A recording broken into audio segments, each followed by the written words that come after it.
I can only think about being at the top. As a player or a coach, I'm not capable of doing something at a low level.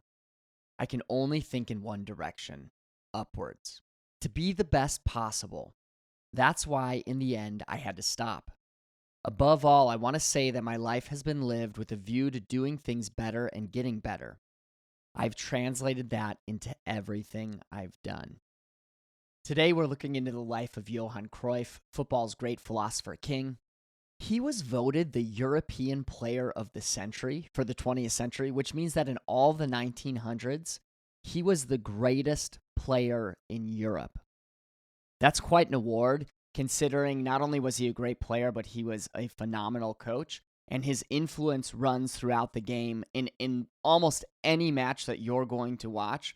It's almost like the Cruyffistas, the ones that believe in a positional play football system, soccer system, versus the others, versus the ones that want to hoof it up the field and rely on speed and athleticism to get up there. Even relationism, which we can talk about a little bit later, has to do with Cruyff's philosophy. So it's pretty amazing the influence that one person can have over the rest of football for quite a long period of time. Cruyff grew up in the Netherlands. He is Dutch. And something I appreciate about the Dutch, or at least Dutch footballers that have been portrayed, that are in interviews that I've met before in my life, they're very honest. They'll tell you the truth, and they don't hide anything. And Cruyff is the exact same way. Everything I have done has been done with a view to the future, concentrating on progress, which means that the past is not something that I think about too much. Continually looking forward means that I can concentrate on getting better at whatever I am doing. And I only really look back in order to gauge what I can learn from mistakes. Those lessons can be taken from different points in your life, and you don't necessarily see how connected everything is until later. So while I always move forward, I can't always look at what's gone before as a straight line. It has always been about progress and never ever stopping getting better.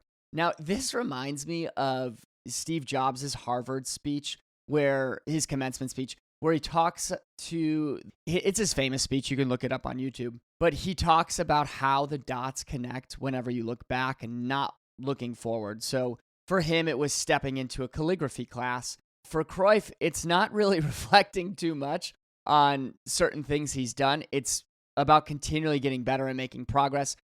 It seems to me like he has a bit of a photographic mind, because when he talks about the math skills he has growing up, and when he talks about remembering certain plays or certain things that he did within a game, man, he can really remember it. However, later on, he doesn't seem to dwell on what he's done within those games either. So meaning like they serve him maybe right after the game, and then he releases it.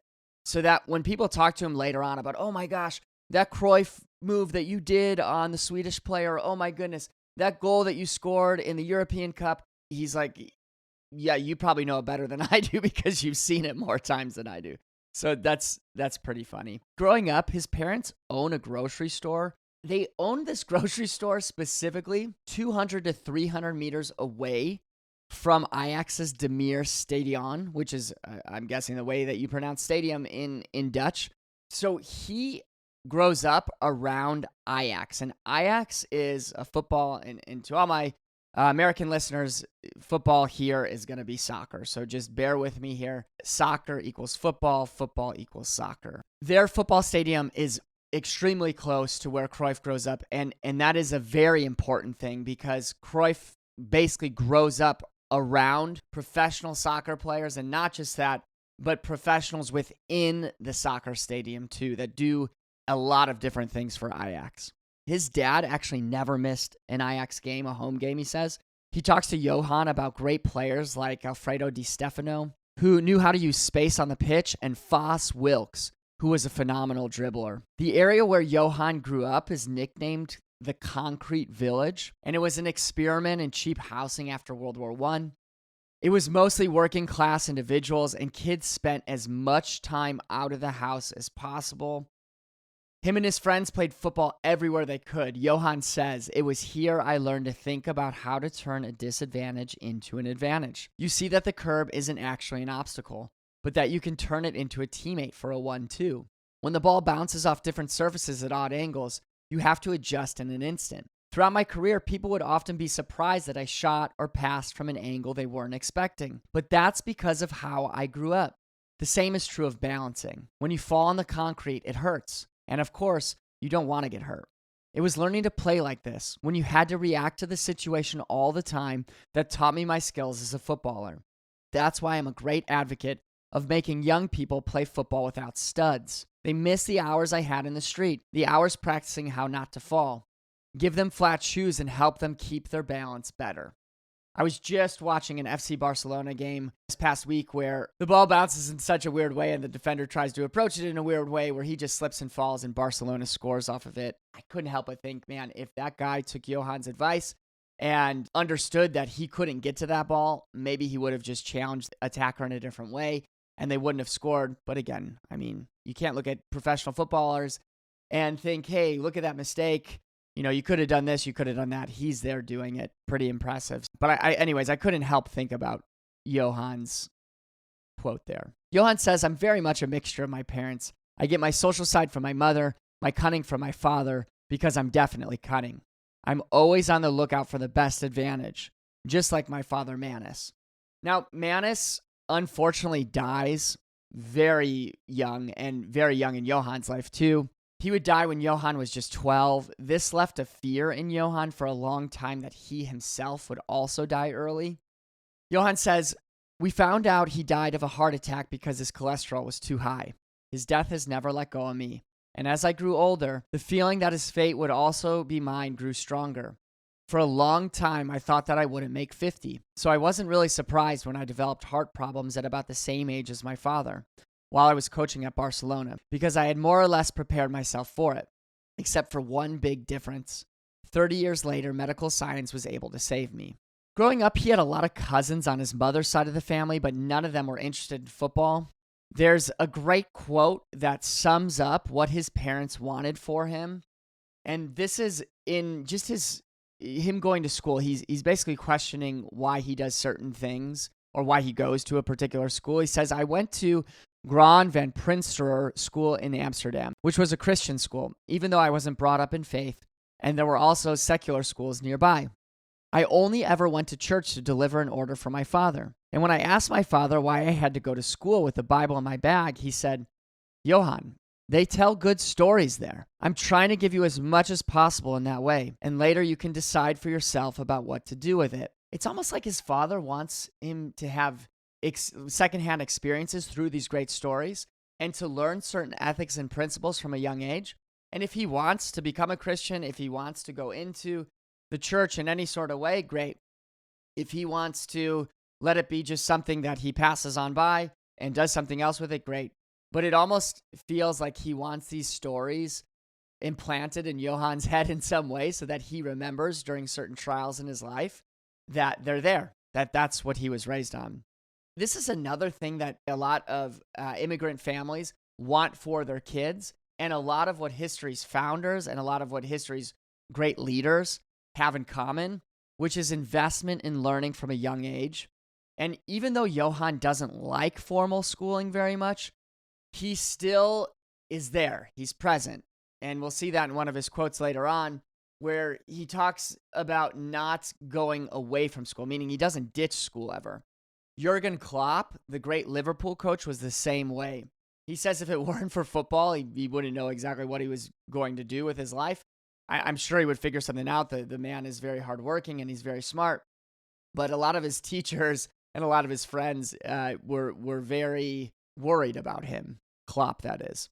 So since he can't go to play football all the time on the streets with his friends, Johan decides to bring the football into his classroom with him. He says, every day I took my ball into class with me. I placed it under my desk and passed it between my feet throughout the lesson. Sometimes the teacher sent me outside because I was too much of a nuisance. I was doing it so instinctively that I wasn't even aware that I was busy kicking the ball from left foot to right. Apart from that, I didn't really get much out of my time at school. Although what I do remember above all from my school days is that I never bunked off, which is what we talked about, meaning he never ditched class. I understood it was something I had to do, and I stuck with it until I was old enough to decide for myself that I didn't want that anymore. Something we have in common between very creative people is they get bored in school, they need to be pushed, and they will do things that are usually rebellious against the rules in some different ways to make sure that they are being creative, that they are doing the thing that they love, that they like, outside of the classroom, and in Johan's case, actually inside of the classroom. His introduction to Ajax, which is a great footballing club inside of the Netherlands now, but at the time it wasn't that great of a footballing club. But his introduction to Ajax came when a family friend, Henk Engel, asked him to help out at work. Henk worked as a groundsman at Ajax, and Johan was 5 years old, and he would do all sorts of odd jobs at the ground. As a reward, he was allowed to play football in the hall or in the main stands. And this goes something to like the quote of making work play and making play work. It seemed like Johan never had a problem with this at all. He actually loved being there, and he loved being surrounded by the pitch, by the stands, by the first team, by the academy. I mean, every step, it seems like when he was a kid, was something of a dream for him. At a very young age, when Johan's father was still living, Johan would spend summers at Aaron Vanderwell's house, who's an Ajax forward and became a family friend of the Cruyffs. He eventually meets a man who's another forward named Abe Lenstra, and he always remembers him carrying a ball with him. This had a big influence on Johan doing the exact same thing. I mean, talk about mentorship from a very young age. It seems as if people around Johan know that his life is going to be football. So everybody from the striker at Ajax to the groundsman at Ajax to his father going to games. I mean, everything is geared towards football. And even though none of his 30-some cousins play football, which is also kind of crazy as far as the family goes, and his dad not playing football, his mom not playing football, he just knows. He knows what he loves, and he has a very focused mind in pursuing it. He's basically raised by the club. I mean, seeing its culture from the groundsman to games on the weekend, he even spends vacation with top-class forwards from his generation. Johan says about this time in his life, "I am often asked what my greatest memory was as a footballer. Honestly, I cannot remember much of the details, even things like my first goal at home for Ajax after turning pro. What I do remember, though, and very clearly, was the first time I was allowed on the pitch in a full stadium, not as a footballer, but to aerate the goal area with a pitchfork. I was about 8 years old. My father was still alive, and I wasn't even on the books. But here I was out on the pitch, in front of a full stadium, helping to make it perfect for the first team. That's not the kind of thing you ever forget. As I jabbed the fork into the turf, I felt responsible for delivering the perfect playing surface for my heroes. I am sure that any such early experiences of helping to take care of things, learning the importance of those kinds of standards, informed the person I became." What a quote. He's saying that of all the things he's done, and he has reached the pinnacle in both as a coach and as a player of sport, of football. He's saying of all those things, the things he remembers most was something he did when he was 8 years old that seems extremely insignificant to us, but which left Johan with such an impression that he could say that looking back, writing this book 60 years after. Incredible. Johan's drawn towards numbers as a kid, and this has a significant impact on his footballing brain. He says, "Even though I was a mediocre student, I always had an affinity for numbers. When my father was off doing deliveries and my mother had to cook our meals, it was my job to help the customers. But I was still too small to reach the till," meaning the cash register.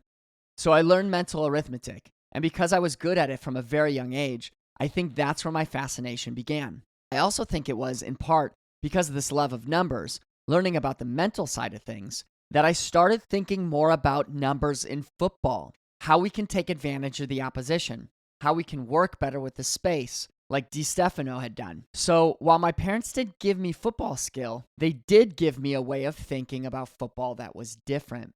Johan joins Ajax's youth system in 1957 at age 10. He was a small, scrawny kid. And in a different book that I read about Johan, which I'll link in the description here, he says he couldn't kick the ball past 15 meters. until like late in his development, meaning almost late into his teens. I think he says when he was 14 or 15 years old that was the limit of his kicking ability. So speed and strength were not his hallmarks.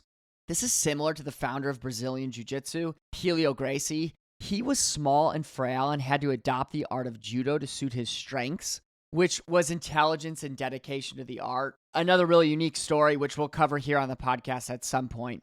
Johan says, I spent all my free time playing football, either at the club or on the street with my friends. What has been important to me is not only playing football, but enjoying it. And after his father's death, there was no money for him to go on holidays in the summer. So he said he had the opportunity to play football the whole year at Demir Stadion. Not only did he play football, but he also played baseball in the summer after football season was over. He made the Dutch national team. Jeez Louise. I mean, talk about a mind and talk about an athlete as a catcher, and remained on it until the age of 15. It's fascinating what he learns from baseball and how he applies it to football. He says, baseball allowed me to focus on a lot of details that would later be very useful to me in football. As a catcher, you determine the pitcher's throw because he doesn't have an overview of the whole field, and you do. I learned that you had to know where you were going to throw the ball before you received it, which meant that you had to have an idea of all the space around you and where each player was before you made your throw. No football coach ever told me that I had to know where I was going to pass the ball before I had to received it. But later on, when I was playing football professionally, the lessons from baseball to focus on having a total overview came back to me and became my strength. And now this has been an argument in youth sports forever, whether people should focus on one sport or whether they should play multiple sports. Here you can see that he's actually saying that, hey, my love of baseball and my use of arithmetic has actually helped me in football later on. And now that whole talk of know where you're going before you get the ball is a staple in soccer. Every soccer coach uses it. I mean, even here in America, where we absolutely stink at soccer professionally, we still use it. We are still trying to raise our players to become elite players in Europe. We're still trying to raise our players to send them over to Mexico, to send them over to South America. I mean, that is, or to Europe, excuse me. I mean, that is the ultimate goal, but it has not been as prevalent, obviously, as European academies or as South American academies. So know where you're going before you get the ball. Scan. Those are terms that Johan Cruyff introduced to football. Now, we're going to talk about his mentors because I know we've already talked about the people who have basically instilled a love for football into him, but we're going to talk about his coaching mentors now. And his first mentor is his youth coach from the age of 12, Yanni van der Veen. He taught Johan more than football. He taught him norms and values.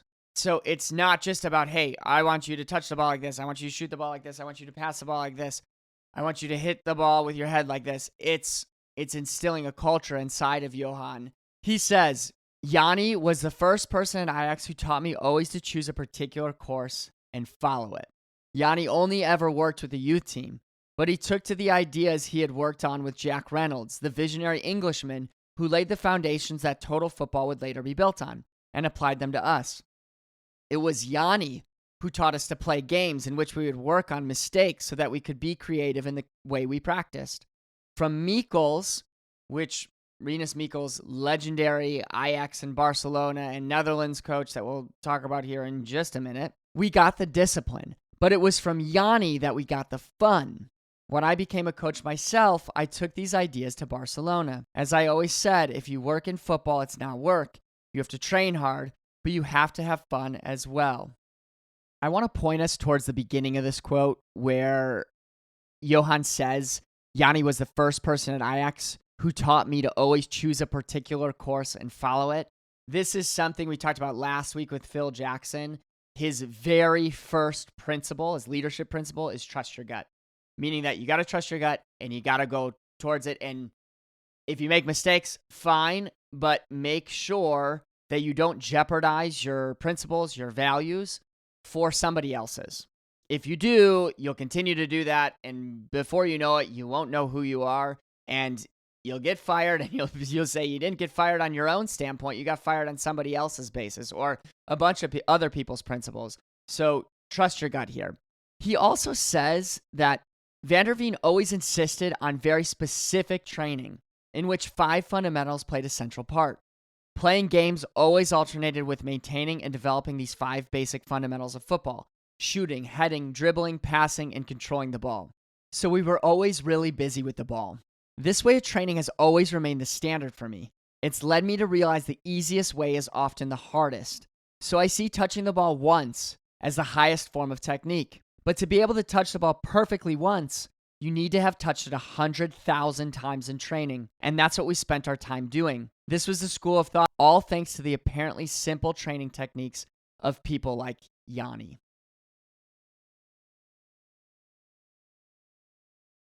Now, his second mentor is Vic Buckingham. And Vic Buckingham is an Englishman who came over to Ajax, who also takes the Ajax Barcelona route, who becomes very famous. But he's not necessarily the influence or the mentor on football that you would think, because Johan actually spends very little time with him. But it's for a completely different reason.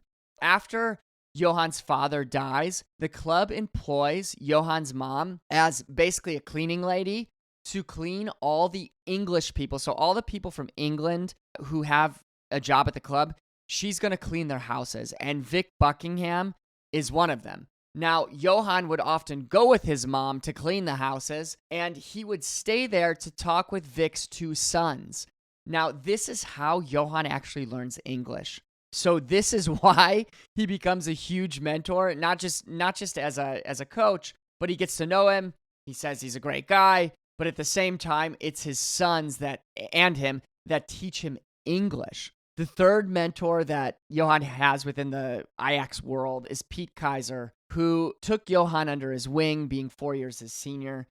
He made sure he got to bed on time, he didn't stay out too late, and followed the Ajax first team rules. And this is a culture that Ajax continues into Johan's coaching career. And I'm sure to this day, in some capacity, you have the older people teaching the younger people things. His fourth mentor is his biggest mentor, and that's Rinus Michels. He's the biggest name as well on this list, as he and Cruyff are credited in creating total football. There's an argument here that most teams today are trying to play versions of this philosophy.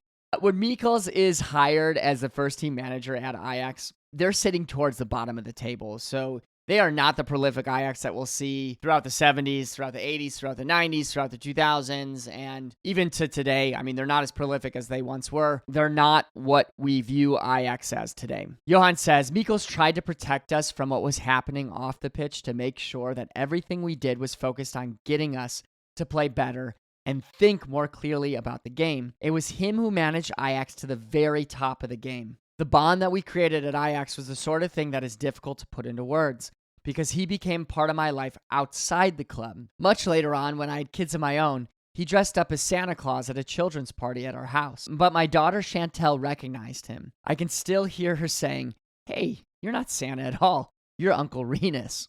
This shows the close bond between a manager and a player, a friend, really. And on Michels' playing philosophy, Johan says his belief that defense is a matter of giving your opponent as little time as possible, or that when you've got possession of the ball, you have to ensure that you have as much space as possible. And when you lose the ball, you must minimize the space your opponent has. In fact, everything in football is a function of distance. After Johan's father dies, he has a series of male mentors that take him under his wing, including the mentors we just talked about.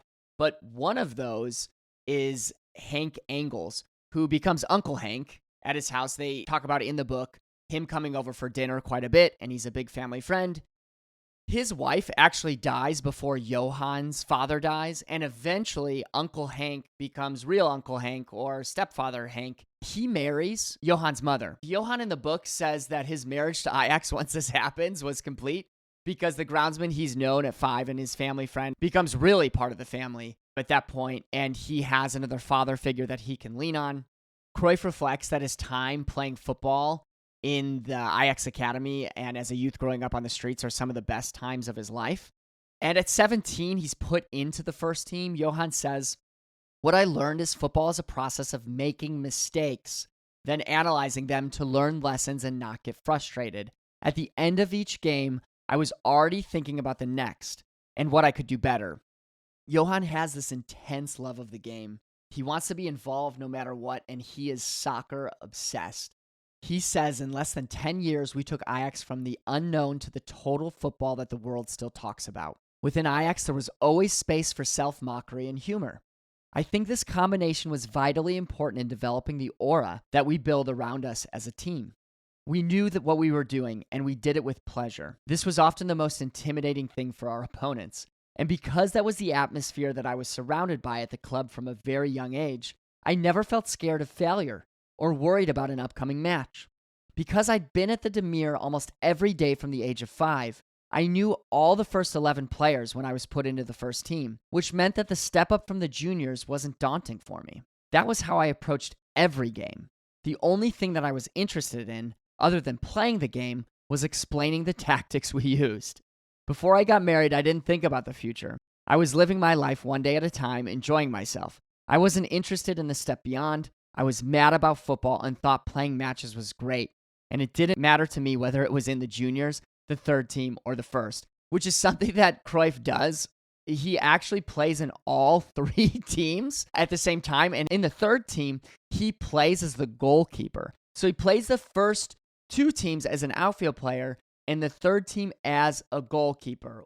I mean, again, when we look at people like this, it is almost outrageous because goalkeeping, for those that don't know soccer as well, like that is almost, you're in a different planet as far as your position goes. You actually get to use your hands. Nowadays, you do use your feet. You're involved with the attack, the build-up, the defending, but you also have to cover the goal. You have to know how to dive. You have to know how to make certain saves. There's certain ways to do all these things. There's a certain way to launch, get up, and launch yourself again. You have to have a bit of a craziness about you to play that position, to have a 60-mile-per-hour ball shot at you all the time. But Cruyff decides that he's going to do that. Of course he does. Rinus Michels recognizes something in Cruyff, and he would pull him aside during practice and discuss tactics. Before the game, discuss tactics. He didn't do this with anyone else, just Johan. So you could tell that Rinus recognized something, even in the 17-year-old, that said, hey, this guy is super talented, and he's raw, and let me collaborate with him. Let me instill the tactics, the things in my ideas, or in my mind, the ideas that I have. And it becomes a collaboration, which is very unique for a coach to humble himself and to put aside his ego and to do that with a player. Pretty amazing, especially with a very young player. That year that Michels takes over, Ajax win the league. And this is also Johan's debut season. Remember, they were sitting at the bottom of the table when Michels joined. That means they had to go on quite the winning streak in order to win. The next year, Ajax were due to play Liverpool in the second round of the European Cup. So that means that when you win a league, and usually when you get top 2, top 3, in the Dutch league, it's a little bit different. It's the top 2 go to what's called the Champions League nowadays, which is what the European Cup was back in the day. In other leagues, like in England, the top 4, the top 5 can make it into the Champions League. During this time, when you win the league, you go into the European Cup, and you play the teams that have a lot of money to spend on players. One of these teams was Liverpool. Ajax win 5-1 in Amsterdam in the first leg. The legendary Liverpool manager, Bill Shankly, at the time said, it's okay. It's fine. When we go back to Liverpool, we're going to win 7-0. When they go back to Liverpool, Johan says, first of all, he talks about the stadium. He loves the culture there. He wishes he could play in Europe at the time, but they had a transfer ban. It ends up being a 2-2 draw, and Ajax completely control the game. Ajax were eliminated the game after, but they proved their mettle. They proved that they belong on the world stage, going from this minnow in footballing terms to, hey, we played a juggernaut. We were the David, and we knocked out the Goliath in this tournament. Other club managers were quoted in pre-match press conferences as saying they've never heard of them. So Bill Shankly, that's what he said. I've never heard of them before. Another manager, Merkel, says that he thought that they were just a cleaning product. So again, I'm sure that this fueled the Ajax players to play even better. Now in 1968, they took the great Real Madrid to extra time and lose, but still, Real Madrid are the juggernaut when it comes to Champions League today, when it comes to European Cup back then. And the year after, they lose to AC Milan in the European Cup final. So they keep climbing up and up and up and up.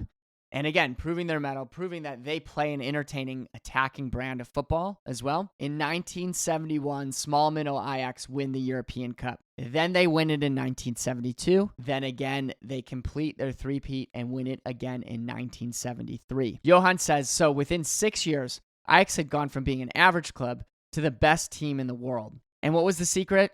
It was simple. It was the combination of talent, technique, and discipline, which were all things that we had been working on at Ajax, even before Michels had arrived.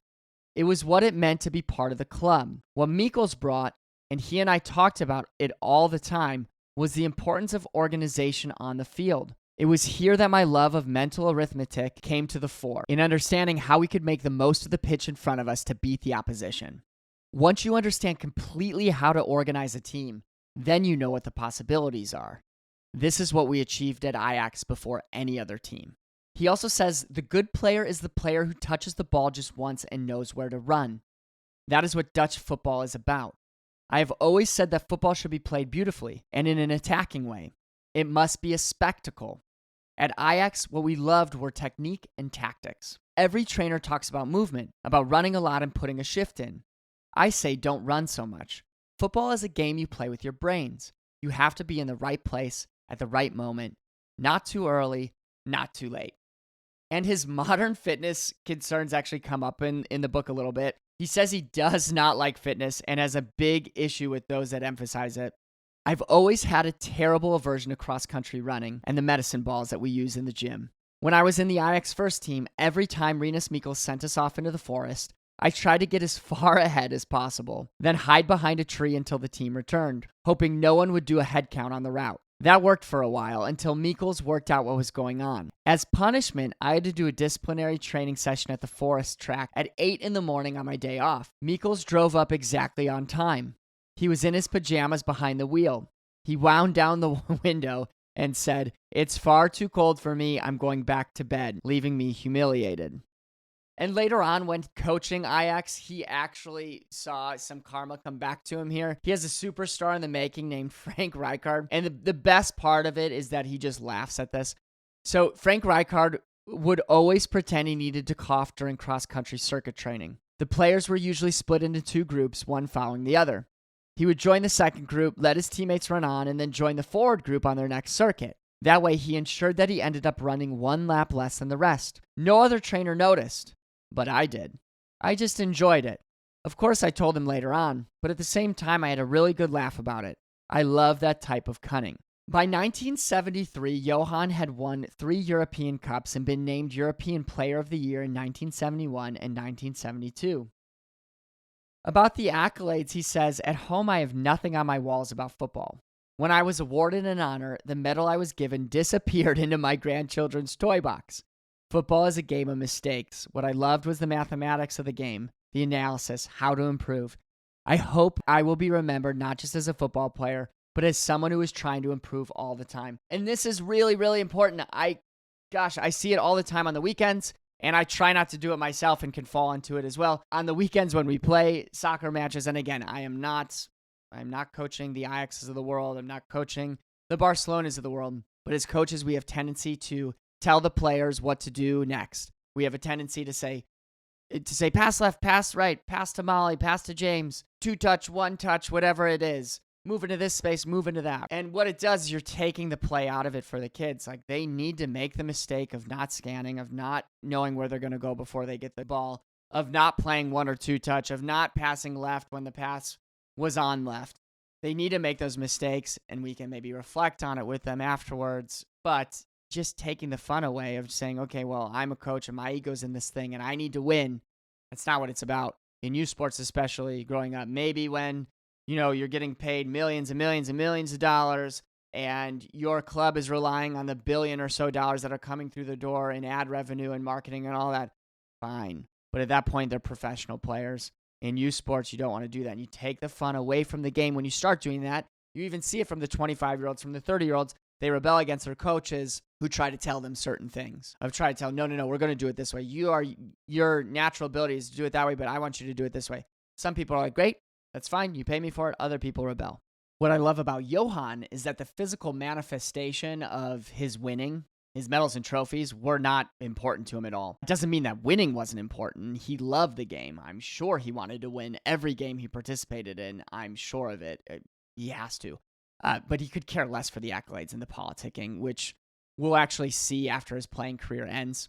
Johan says in 1973, Ajax were unbeatable. For 3 years, we had won everything there was to win. For the last 2 seasons, that happened without Rinus Michels, who moved to FC Barcelona after the first European Cup win in 1971. He was succeeded at Ajax by the Romanian Stefan Kovacs, a nice guy, but a lot less disciplined.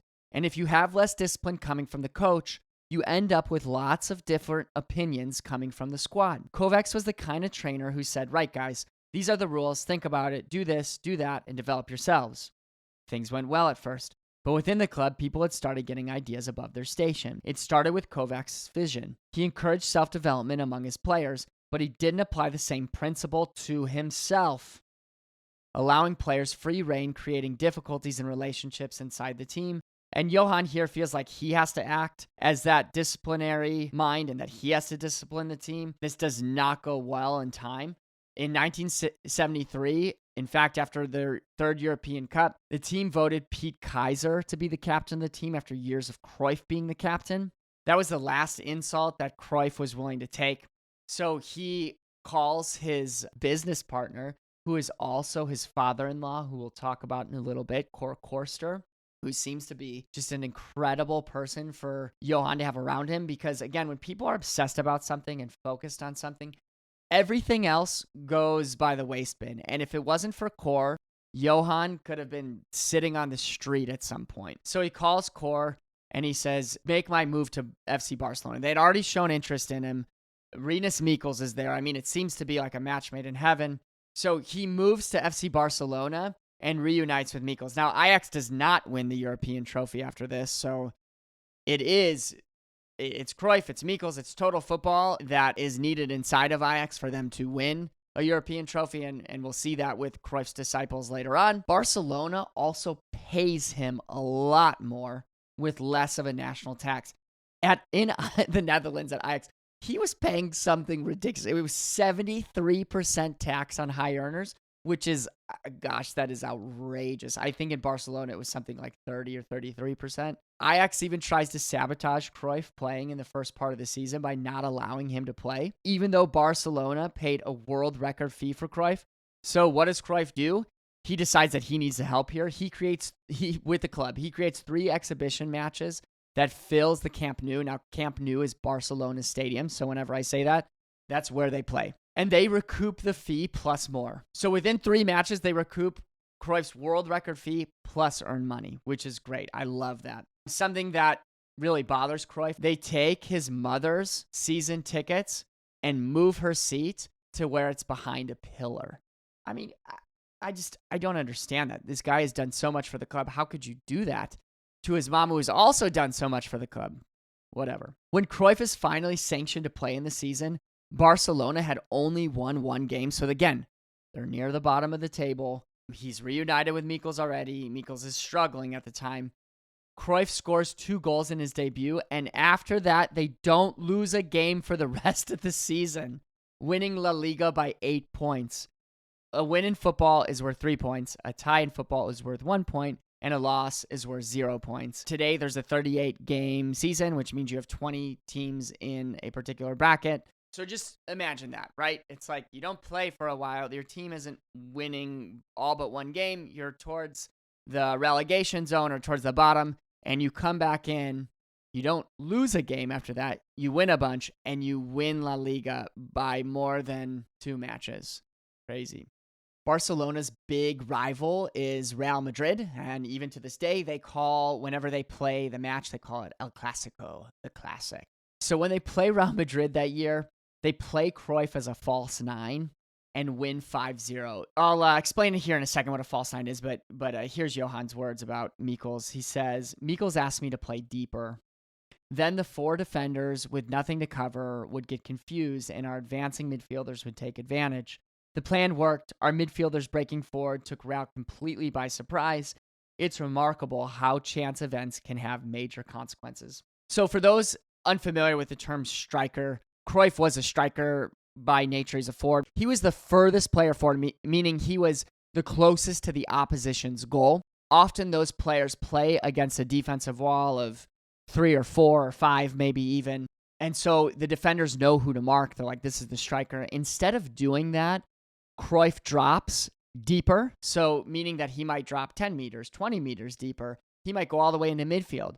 So the defenders are left without a person to mark. Even today, that confuses teams. There's a great example in 2013. No, geez.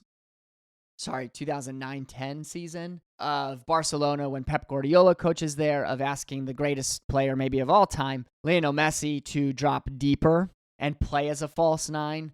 And it confuses Real Madrid, and Barcelona go on to win big again. History repeats. And on Michels, Cruyff says, it was claimed later that I was the one who made him so great, but he was instrumental in my development as a player by always giving me the right advice at the right time. From when I was an 18-year-old at Ajax, and he singled me out and made me think about match tactics, he always brought a huge amount of professionalism to the context in which I had to perform. Michels picked up the pace and paid constant attention to every detail of our development. Later on, when I became a coach and advisor, I discovered for myself how difficult it is if your players aren't inspired to perform to the maximum. When that happens, however much you want it and however hard you try, you're never going to succeed. Now, Michels is appointed to coach the Dutch national team in 1974, and this is when total football is on show for the entire world. To give a simple definition of what total football is, Johan says, total football is, aside from the quality of the players, mostly a question of distance and positioning. That's the basis of all the tactical thinking. When you've got the distances and the formation right, everything falls into place. It also needs to be very disciplined. You can't have someone striking out on their own. Then it doesn't work. Someone will start to pressurize an opposition player, and then the whole team has to switch gear. You always play based on what you can see and never on what you can't see. In other words, you always need to have an overview. You always need to be able to see the ball. Our powerful, dynamic style of play focused on pushing back the opposing team as efficiently as possible, with or without the ball. Defenders could attack and attackers could defend. The aim was that every player should be capable of taking on the ball in the opposition half. People thought it was fantastic to see. It also improved with every match, and that reinforced our feeling that we could be world champions. The Dutch end up tying their first game of the tournament, but then beat everyone all the way to the final, including defending champions Brazil, and they do so playing attacking football. They play Franz Beckenbauer's team, West Germany, in the finals, and they played well, but they couldn't score, losing 2-1. The main problem was they thought they were already champions, so they didn't prepare for the game well. Johan says pretty much everyone who wasn't German thought we should have won. We weren't on top form in the final, but we had set an example for billions of people. We had also given hope to all players who, like me, weren't big or strong. The whole philosophy of how football should be played was adjusted during that tournament. That philosophy was actually very simple and remains so today. There's a ball, and either you've got it or they've got it. If you've got it, they can't score. If you use the ball well, the chance of a good outcome is greater than the chance of a bad one. This shifts the focus to quality and technique, whereas before it was all about effort and hard work. This is really the high point of Johan's playing career. He plays at Barcelona without winning another league title, and Michels leaves, and another coach comes in, and the other coach that they bring in is just not inclusive with Cruyff in the tactics of the team. And as you know, Cruyff's personality, that's not really going to work. Cruyff, unfortunately, also has to withdraw from the 1978 World Cup, and he does this for personal reasons. Later on, he explains this, and he explains it in this book, but he's held it to himself for quite a long time. He says that the main reason is that him and his family is held at gunpoint in an attempted kidnapping. He doesn't think it's right to go to Argentina to play in the World Cup and to leave his family basically open for another attack. He doesn't go to the World Cup in 1978, and he ends up retiring from the game. He always had this notion that at 31 he would retire from the game. And with retirement, Cruyff goes into another avenue because, of course, Cruyff's not going to sit still. So he becomes what he terms as a businessman. And Cruyff has gosh, he's definitely not a businessman, but he is an icon in such a way where he brings in a lot of money. We're going to see his relationship now with Cor Korster, his father-in-law. He is known, Cruyff in particular, for changing the way that professional soccer clubs interact with players and vice versa. At the time, clubs dictated what players received contractually, and players had to be happy with what they received. Now, at Ajax, Cruyff was only the second player to receive a professional contract, so they were semi-pro at the time, basically. There were innumerable ways to be creative with this side of things, but no one was thinking in that way at the time. Cruyff was, though, because of his father-in-law, Cor Korster, and Cruyff says that the first time I visited my in-laws, Cor asked me if I had a savings account. I hadn't, I told him. In fact, the only thing I understood was football. Cor was bewildered and started looking after my affairs. Lucky for Cruyff. Johan places full trust in his father-in-law, who handles his next contract with Ajax. Ajax does not like this, but eventually they cave and allow it to happen. This doesn't just help Johan, but it actually helps all Dutch footballers by setting up pension funds for players. That becomes uniform. Johan has a deep love and respect for Cor, relying on him not only for financial reasons, but for social reasons. He says, Cor also guided me socially. The most important thing he taught me was to have self-respect, and he understood that his role was to nurture me in a particular way. As a well-known footballer, you are actually walking into an unreal world. Everything is abnormal, and at a time like that, your business manager must ensure his talent isn't going off in 12 different directions. This seems to be a problem today. So many young, talented players fizzle out. I wonder what it is. Is it passion? Is it extracurriculars? Is it distraction? Is it environment, etc.? And Cruyff might have the answer here. He says footballers make a point of saying that they have a lot of followers. But whom do they follow? Nobody, as far as I can see. Cor understood that better than anybody. He ensured that I developed well, not only as a footballer, but also as a person who had to get on with his life once the football was over. This sheds light on how he, Johan, develops as a human being and moves into adulthood personally, as opposed to just playing football and ignoring other important aspects of his life. So after he retires from the game, this is where he becomes the businessman. He wants to be a businessman for a year. And Johan invests a lot of money into acreage for a pig farming operation, only to find out he's been scammed after Cor looks over the documents. He loses his whole flat in Barcelona and nearly goes bankrupt. Cor tells him, get that whole business out of your head, accept your losses, and then go and do what you're good at. Cruyff says, I've been given the chance to make amends. Since then, I've known my place. It's in football and nowhere else. How many of us would have made the same mistake?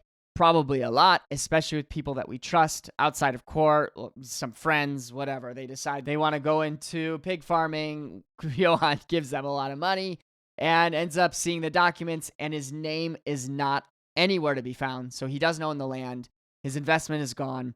He loses what he thinks, some newspapers has added up, to 6 million euros at the time, and that is a ton of money at the time. How many of us coaches, though, and leaders question the decision to get into the career path we've chosen only to realize it's exactly where we're supposed to be? A lot of us do that, and even the legendary Phil Jackson from last week did too. If it were not for the Bulls, we might have lost Phil Jackson to go and being a lawyer. And we would have lost all those Bulls championships, all those Lakers championships. Just overall, him being a very important and influential leader for many of us coaches. Cruyff is 31 at the time still. He decides that he's going to get back into football, and luckily he's still pretty young to do it. So him and his family move to America, where Johan joins the North American Soccer League and plays for the Los Angeles Aztecs. Who is the coach of the team? Probably already know it, Rinus Michels. Cruyff is later transferred to the Washington Diplomats and meets people who have a big influence on what he brings back to Ajax and Barcelona in club management. So he spends 3 years in America, and it's not necessarily the on-the-field stuff that is super impressive. I mean, he plays really well, all that stuff. But what Cruyff learns is a lot of off-field stuff, like how to manage a soccer club, not just as a coach, but as a boardroom member. At the time, Pele and Franz Beckenbauer are also in this NASL league. There's this great quote that Pele has for Cruyff. He says, people would always ask me, which players do you wish were Brazilian? I would say no one. There are some incredible players. I admire watching them, but I don't wish any were Brazilian. Then I saw Cruyff. I wished he was Brazilian.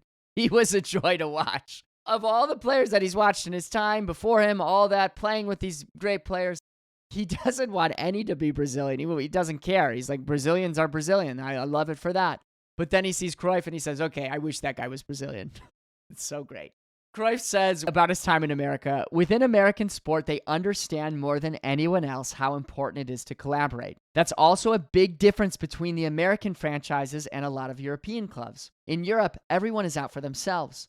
No one has the right mentality to raise the game itself to the highest level possible, while at a franchise, it's a prerequisite.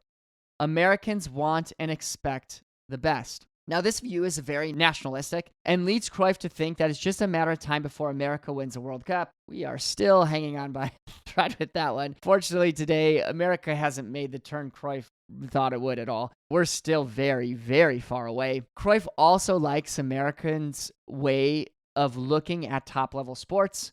He says the big difference between America and Europe is that in America, sport is regulated by a school system, and in Europe, it's done via a club system. In Europe, you first have to be scouted by a club in order to progress. While in the USA, sport is so important that it's part of the core curriculum. Everyone goes to school, so everyone has a chance. In Europe, schooling is one thing, sport is something else. That's an error. They're the same, except that in sport, you learn on a different level.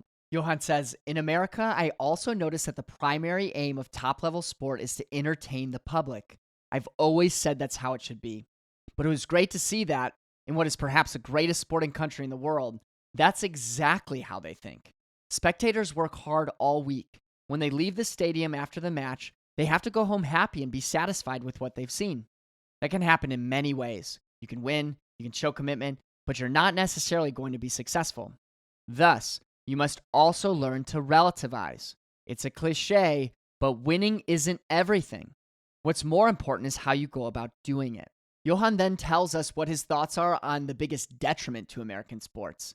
He says, I think that's the biggest shortcoming in the American system, that the exceptions don't yet prove the rule. And not just in football. If you take golf or horse riding, everyone's doing the same thing. They follow the rule book to the letter. You keep finding that in day-to-day life. A lot of rules and regulation. But where's your Einstein? Where's your Maverick? If American football can get more flexible about these things, one important obstacle to success will be taken away. After America, Cruyff goes back to play in Amsterdam, and he moves there in 1981 after 3 years in America. He looks in at his boyhood club and says, in America, I'd become used to how they manage clubs over there. So as far as I was concerned, effective football no longer just meant playing well on the field. It also meant looking at how people were running the club and why they were doing it. And off the field, I wasn't pleased by what I saw. I was dealing with a new generation of footballers who had things sorted out for them that we'd had to do for ourselves 10 or 12 years before. The conventions and habits they had grown up with were logical within themselves. But as a top footballer, you have to go on thinking. You have to go on improvising. If you've got that when you go out on the pitch, you take it with you into the game. I'm talking here mostly about the social aspect. What I saw when I came back to Ajax was a pattern of habits of an easier life and less responsibility. Players who clean their own boots, I didn't see them. So guys would roll up during the warm-ups and say with a laugh, oh yeah, I had to change my own studs. There were shortcomings in their training that I tried to rectify. Ajax offers Cruyff the maximum contract they can to come back and play, and in the Netherlands, there's still this 70% tax on large earners. So that contract doesn't really work for Cruyff after what he's been paid in Barcelona and in America. Cor Korster, of course, comes up with a better plan. Ajax was used to attracting 10,000 spectators at the time. Cor says, you're used to attracting 10,000 spectators, but now you're going to get Cruyff, who is literally a living legend and who has changed Ajax from bottom to top. Every spectator after 10,000, we're going to split with you, meaning that Cruyff gets half of that ticket and you get half of that ticket. So they agree on that, and they put the money into a pension fund, which isn't taxed the same. They draw huge crowds in the first year and even more in the second year when Ajax moved to play in the Olympic Stadium, and that holds over 50,000 people. So if you can imagine what a business move this is, not only are they getting paid more money, but they're putting it into the pension fund, as well as taking a cut of what the club makes. It puts him in the driving seat, essentially, to say, okay, you and I are partners. I believe in this club, and I will do marketing for you.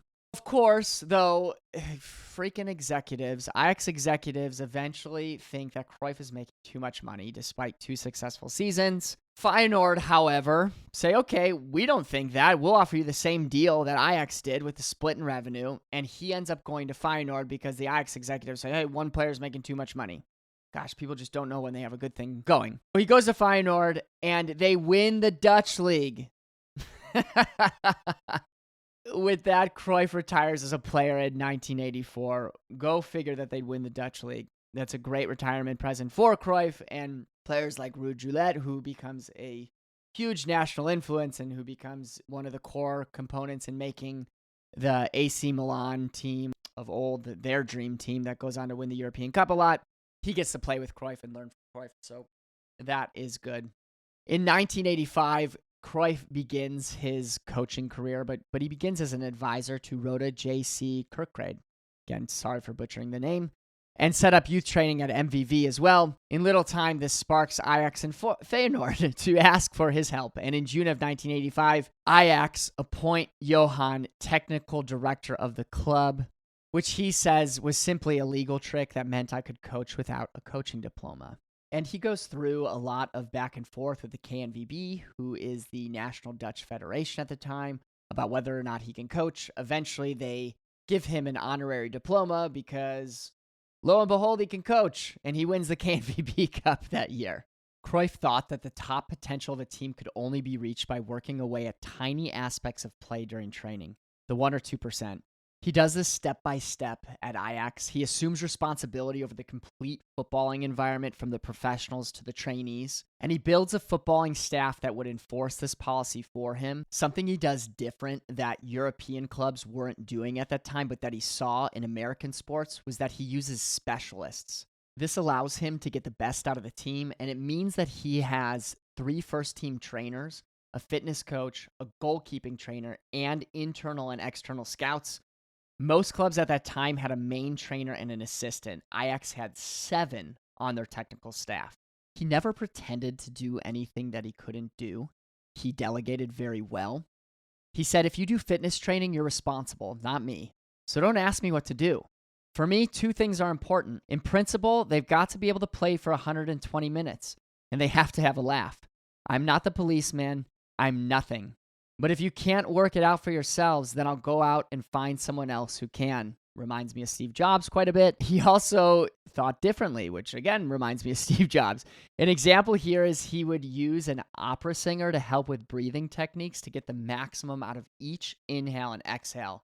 That is very cool. Now, it's done quite a bit today with professional teams. Even Phil Jackson was doing it in the 80s and the 90s, definitely in the 90s.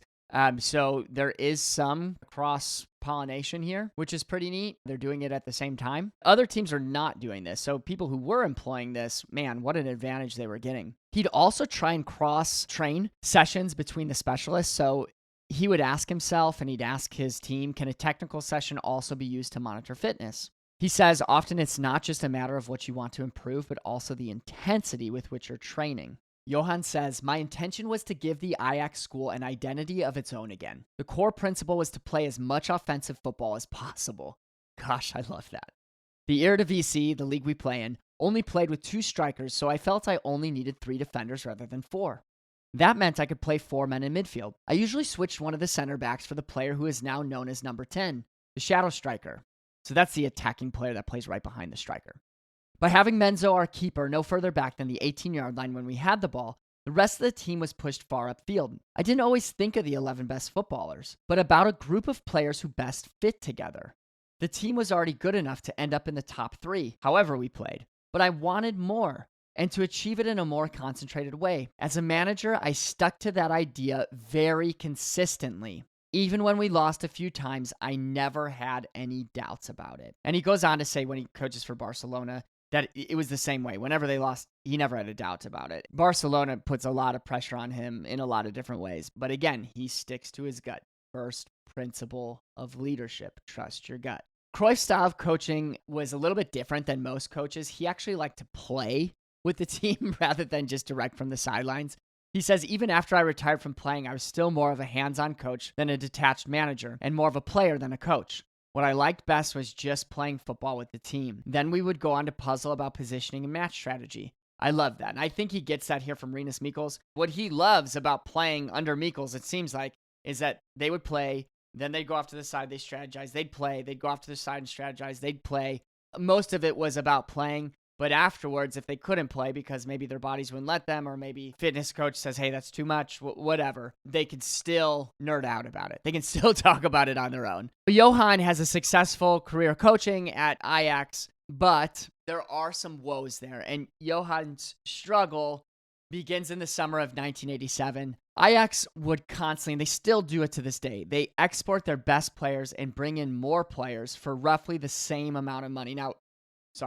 They export their players nowadays for a lot more money. But at the time, and they bring in players for a lot less money. But at the time, they were exporting their best players, which were some of the best in the world, and basically almost like trading in for another player at the same value who was a lot less of a player than that really good player. And it also just means that the team would get less and less talented for no return at all. So that's not good.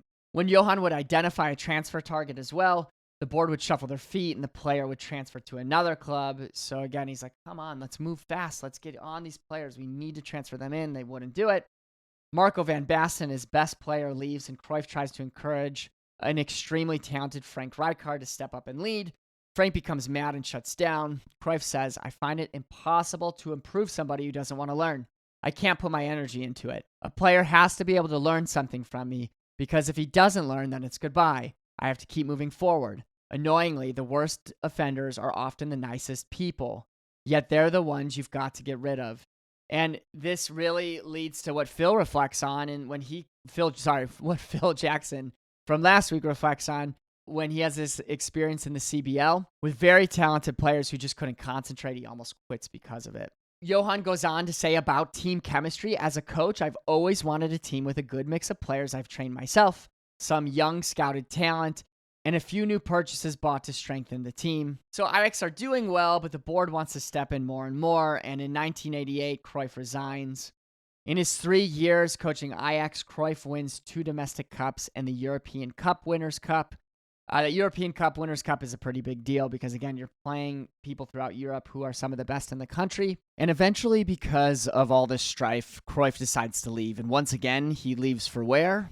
Barcelona. He says, at Barcelona, I first had to come to terms with a tradition, the one of having a big name, a lot of money, and no silverware. So in that respect, they were at a slightly lower level than Ajax. Also, every player in Amsterdam thought about attacking, while everyone in Barcelona played backwards. So I had to start by changing their pattern of thought. And here's the steps at Barcelona that he takes. The first step is to get the people talking about the beautiful football that Barcelona play. In this regard, throw the doors open to the media. So he wanted them to start talking in coffee shops together. And this reminds me of a book by Jonathan Wilson called Inverting the Pyramid. Back in the 1950s, and 40s, this is how Austria became a powerhouse, was they had a lot of these coffee shop kind of coaches. A lot of the fans would go to coffee shops and just be discussing football. And that's a huge, huge thing for a culture because now everybody's invested in whatever town, city, whatever club team in getting better. The second thing is to minimize the small mistakes. He says problems seldom come from the big ones. So he emphasizes the minutia of details, meaning things like, hey, I want you to trap with your back foot. I want you to pass it with this timing. I want you to take 1 or 2 touches here instead of 3 or 4. And he also says that everyone runs for the team. No more defenders sitting back and letting the attackers run. The first attacker is the keeper. The first defender is the striker. Now, this is a common phrase that's used throughout football today. However, back then, it was not a common phrase at all. He also emphasizes the distances between players and that they can never be more than 10 to 15 meters. So everybody's playing very close to each other. Now, it still means that he wants the pitch spread out. I think he says the width being 60 yards whenever they have the ball. However, when they don't have the ball, they want to shrink the space. And again, if you watch the Dutch team and if you watch this Barcelona team over video from back in the day, you'll see this a lot. Without the ball, they had to play tighter. You do that by keeping an eye on each other. So a lot of times, whenever, especially youth players that I coach, whenever the transition happens and they're playing defense, immediately the eyes go to the ball and they stay there for 3 or 4 seconds. And really what we want to train is for the eyes to go to the ball, then for them to look back around them to see their teammates, to see their opponents, to see the space that they're eliminating and to see the space that has been created so that they can eliminate it. Players had to be invested in training. Johan says as soon as it looked that they were starting to get bored, I'd come up with another exercise that made us laugh. For me, it was a matter of using space, gauging meters. He always wanted to play in the opposition's half. He didn't want to play in his half. He wanted attacking football that laid siege to the opponent, meaning that distances were close so that they could pass up the field. They could take the space if they had to dribble, but that they were playing in the opposition's half. So if the opposition did get it, they had 60, 70, 80 yards in order to try to score, and they would press to death after that transition happened, so it made it even harder. Johan didn't want to give any space to the opposition. He said for anyone you give 5 meters of space to, looks like a good footballer because they are not under pressure. But if you give them only 3 meters of space, it's a whole different story. And he says, be fast and keep switching gears. In Spanish, this is called cambio de ritmo, which means changing the rhythm. You don't necessarily want to play at the same pace. If it's a super fast pace, the defense is able to read your rhythm. They're able to read your passes. But instead, if you have super fast passes, maybe 2, 3, 4, 5, and then all of a sudden the person who knows what they're doing on the field, who knows how to create tempo, they get the ball and maybe they take a few extra touches. Maybe that draws in the defense a little bit more. So we always want to be a little deceptive, not giving away where we're going to go with the ball. And I mean, this is true with any sport. We don't necessarily want the opposition to be able to read us. We want to be able to look another way while we pass. I mean, these are very simple things, but this is where it starts, in the details. It's not necessarily about some overall tactical grand scheme. It's about getting individual players to change individual habits. In very Cruyffian fashion, success comes at once for Cruyff at Barcelona. The stadium was filled with over 90,000 fans again, dynamism in Barca's play with a lot happening in front of the opposition's goal. Johan says that 100% concentration is vital if you're going to play positional football, with new triangles forming every time and the player with the ball always having 2 possible passes. However, it's the third man who determines his choice. So the third man here, I'm just going to explain this a little bit before we go into the quote. The third man here is when 3 people are involved with 2 passes. So a lot of times we want to go to the free man or the open man, but he's covered because the opposition player is committing to the opponent with the ball and leaving that man, which means that they actually cover, they shadow cover. Our free man is in the shadow of the opposition. When the opposition presses, they make sure that they have that lane cut off. So we need to use an indirect way of going to that free man, which involves a third player. So we pass to, let's say it's the left defender that gets the ball, and we want to go to a center mid. Maybe we use the center back. Maybe we use the left winger. Maybe we use the striker to get the ball ultimately to that center mid because we want to get the ball to the player who has the most time and the most space. They become the danger. Johan then goes on to say, with that last point, I want to stress that it isn't the man on the ball who decides where the ball goes, but the players without the ball. Their running actions determine the next pass. That's why I go crazy when I see players standing still on the pitch. To play like that for me is out of the question. In possession, 11 men have to be in motion, busy fine-tuning distances. It's not a question of how much you run, but where you run to. Constantly creating triangles means that the ball circulation isn't interrupted. I said before that I play football most of all to entertain the public. For me, it isn't just a question of winning. My principles have always been built on the questions, how well are you going to win? And what approach are you going to take to do it? And you always have to take the fans into account, the supporters who are sitting in the stands, the ones for whom the club is part of their lives. In February 1991, Cruyff has heart issues and needs to go in for surgery. This whole time he's been a smoker. When he recovers and he goes in for surgery, he actually chooses to suck on lollipops during matches to help him with the urge to smoke.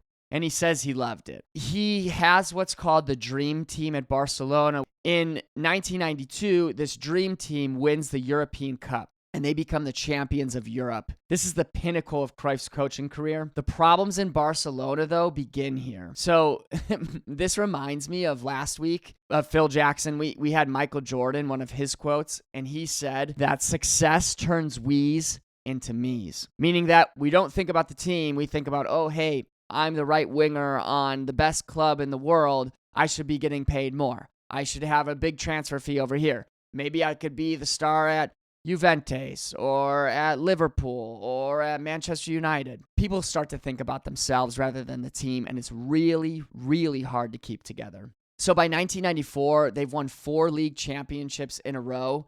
This is when all of the splintering, all of the falling apart happens.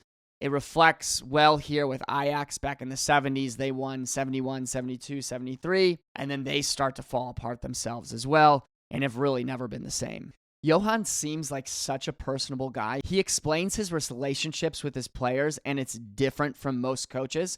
He says, I've never kept my private life and my work life completely separate. I regularly went out to restaurants with them, the players, or celebrated their birthdays. In professional terms, I tried hard to maintain a good relationship too. Of course, players were disappointed if they were passed over. On the other hand, I was also a coach who, if one of my squad ended up in hospital, went to the operating theater to check that the knife wasn't going into the wrong leg. And this is why I really admire Johan, is because he just cares. He cares about the human being behind the player. Even though he may need to cut the player, even though he may need to bench the player, even though he may need to trade the player, for whatever reason, he really does treat them almost like children or friends, which is such a big deal because if you're playing and you know that your coach feels that way about you, you will run through a brick wall for them. You will listen to their coaching points and you will be able to enact the system, the approach that ultimately your coach wants. I'm not even saying that we have to do what Johan is doing. What I'm saying is you have to let your players know that you care about them. If you don't, especially in the youth sector that I'm in, they will go to another club. It doesn't even matter, and they'll surprise you, and you'll get heartbroken, but you need to let them know in ways that you care about them. And this isn't just to say that you can't critique them. You absolutely need to be critiquing them. Maybe afterwards you put an arm around them. Maybe they do the thing that you want them to do and you praise the heck out of them. The 95-96 season is the last one for Cruyff coaching at Barcelona. The year before this, he gives his son his debut match, Jordi, and he immediately scores the first goal in a 2-1 win. Now, people were saying that, oh, you're just giving him his debut because you're his father. But he actually gave a lot of people their debuts, and Jordi goes on to be quite the player. Unfortunately, he had to have knee surgery that went completely wrong, but he does get transferred over to Manchester United under the great Alex Ferguson, and he plays there, and his career is kind of up and down, but he does play for the Holland national team, which is a huge, huge deal. Jordi proves himself outside of being Johan's son. And Johan, during this time, is pushed out of Barcelona. He says the biggest problem at Barcelona is the club itself. It's all about politics. On excellence, Johan says it's a quality that you actually see in all exceptional top-level sportsmen. Those at the very top, whatever sport they're doing, need to win from the moment the referee blows the whistle or the starting gun is fired. It's a culture that certain people have inside them, and it's more than just quality. It's something in your head and in your body, and it comes to the surface at the most beautiful moments of all. The players who have it are the ones who know both that excellence is difficult and just how difficult it is. They feel that at any given moment they have something to prove and that they will prove it. It isn't just about talent. It's about fine-tuning every little detail. And of course, you need quality or else you aren't going to get there. In Johan's 8 years coaching FC Barcelona, He won 4 league titles, a domestic cup, a European Cup, and a European Cup Winners' Cup.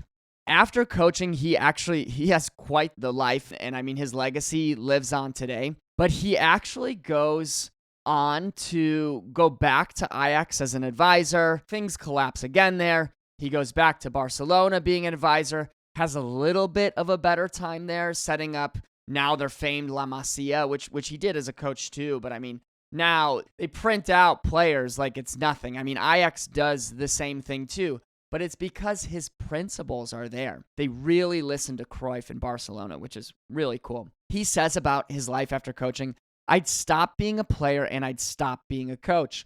But after that, I didn't get bored for a minute. I'm determined to go on evolving. As a footballer and trainer, I was always an idealist, so I wanted to apply my experiences to new challenges. He has 2 major creations after being a coach and while being an advisor. In 1997, the Cruyff Foundation is established. Its mission is to create space for young children and people to play and grow, especially those with disabilities or limited access to sport. And he has this cool experience while he's in America, actually, where he is helping kids with disabilities. It was part of the Washington Diplomats contract. For 3 months, he's doing it. And after that, he's like, I'm not going to do this anymore. This is basically crap. I'm not helping this kid in any form or any fashion kick a soccer ball. Some very smart and intelligent people have him sit down and watch just the kid in action. And it opens Johan's eyes up to, hey, this kid doesn't need to kick the soccer ball perfectly, but look at the joy in his eyes. Look at just the little progressions he's making or she's making from not understanding soccer at all to now kicking the football and laughing and enjoying themselves. So he sees that and he's like, wow, I missed the mark. We have a person here who is willing to learn from the wrong ideas that they had. It's really neat to see that all the way back in the late 70s, this is coming out now in the late 90s, for him to establish a foundation that focuses on this. And in 1999, he also creates the Cruyff Institute. Its mission is to professionalize the sports industry by educating athletes, former athletes, and sports professionals to become effective leaders in the world of sport, business, and management. And this goes to Cruyff's passion about athletes who are at top level becoming coaches to train the new generation. He really believes in that. He does not believe in people who haven't played, who basically become board members or coaches, and they don't understand what it means to be the athlete. Cruyff returned to Ajax as a technical director in 2008 before pulling out. After that, Joan Laporta decides that, hey, we need to bring Cruyff over to Barcelona once again. I mean, it's amazing. This is the 3rd time this has happened. And he names Cruyff honorary president of the club in 2010. He was later stripped of the honorary title by the new president, Sandro Rosell. In 2016, Johan passes at the age of 68 after a short battle with lung cancer. His greatest disciple, Pep Guardiola, said this about his mentor, Cruyff. Johan Cruyff painted the chapel, and Barcelona coaches since merely restore or improve it. I knew nothing about football before Johan Cruyff. For me, he is the most influential manager of all time. Here's what Neeskens had to say about his time with Cruyff. If you look at the greatest players in history, most of them couldn't coach. If you look at the greatest coaches in history, most of them were not great players. Johan Cruyff did both, and in such an exhilarating style. Cruyff is really the founder of modern-day football today. People are merely playing different styles of Cruyffian football, although now we're seeing some kick-and-run stuff come back. In England, these are just phases, but mostly, especially when we talk about developing young players, we are playing versions of Cruyffian football. That's where we'll leave it today. I hope you enjoyed studying one of football's greatest coaches and one of the greatest coaches of all time in Johan Cruyff. I'll see you next time.